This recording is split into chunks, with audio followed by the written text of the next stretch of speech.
Direktur Polmark Research Center F. Saifullah Fatah menyebutkan ada 4 krisis yang terjadi dalam perpolitikan tanah air. Krisis moral terkait penetapan Capres dan Cawapres. Krisis dukungan politik, Jokowi kehilangan lebih 50% dukungan politik. Krisis kebijakan, gagalnya kebijakan, dan krisis elektoral. Keempat krisis itu menjadi ancaman bencana politik bagi Jokowi yang juga selain itu, fakta bahwa tidak adanya capaian yang signifikan. Perlu langkah penyelamatan dan kecenderungannya adalah dengan membentuk terah politik di Indonesia atau dinasti politik. Untuk itu, membangun dinasti politik menjadi solusi keselamatannya, dinasti Jokowi. Dinasti ini menyaingi politik terah yang telah ada, terah Soekarno, Soeharto, Abdurrahman Wahid, Susilo Bambang Yudhoyono. Tragisnya, terah dinasti politik Presiden ke-8 ini dibentuk dari cara-cara yang tidak etis, pelanggaran etika berat, dengan memanfaatkan dimensi kekeluargaan tersebut. Ketua Mahkamah Konstitusi atau MK Anwar Usman yang berstatus sang paman memberikan karpet merah bagi Gibran Rakabuming Raka 36 tahun. Gibran pun melenggang menjadi wakil Presiden Prabowo Subianto. Bahwa Capres dan Cawapres tidak ada batasan minimal usia, meski dari kalangan muda, belia diperbolehkan asal pernah menjadi pimpinan kota atau daerah.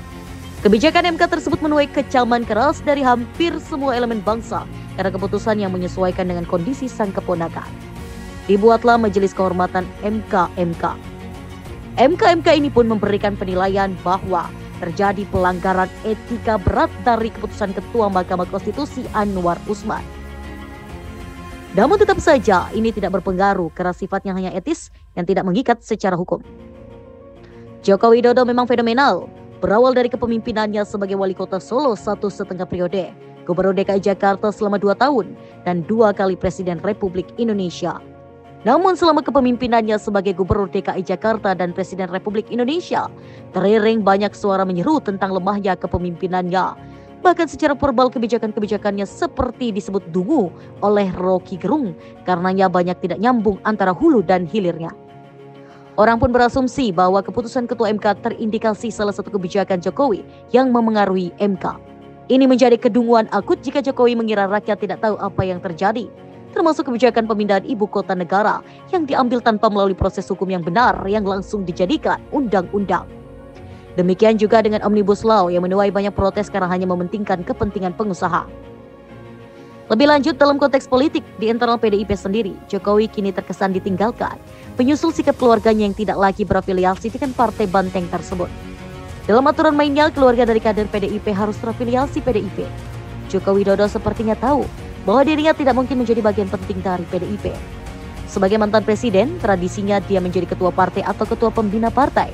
Memang benar ada gium dalam politik bahwa tidak ada kawan abadi, demikian juga lawan abadi.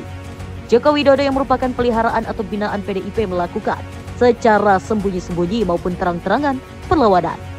Yang semula pro bisa jadi kontra, yang kontra bisa menjadi pro. Seperti halnya Prabowo Subianto, rival terberat Joko Widodo dalam 2 periode pemilu, akhirnya tidak tahan menjadi oposisi dan bergabung dengan kekuasaan menjadi Menteri Pertahanan Jokowi. Demikian juga Ganjar Pranowo yang dimusuhi karena melawan Megawati bahkan disebut celeng atau babi liar. Namun akhirnya dianggap sebagai anak emas PDIP untuk dijadikan petugas partai berikutnya melawan Gibran Jokowi Rakabuming. Boleh jadi telah dibuat skenario sejak awal kepemimpinan periode keduanya untuk mencarikan tempat terbaik bagi Jokowi pasca menjadi presiden. Proses perebutan paksa yang gagal dalam usaha menggulingkan Agus Harimurti Yudhoyono atau AHY dari kursi Ketua Umum Demokrat melalui tangan Kepala Staf Ahli Kepresidenan Muldoko. Kini terkesan jelas bahwa kala itu partai besutan SBY tersebut akan diakuisisi Muldoko. Tujuannya bisa kita tafsirkan sekarang adalah untuk menjadi jalan bagi partai Jokowi nantinya. Jika seandainya Muldoko menjadi Ketua Umum Demokrat, maka Ketua Pembinanya adalah Jokowi.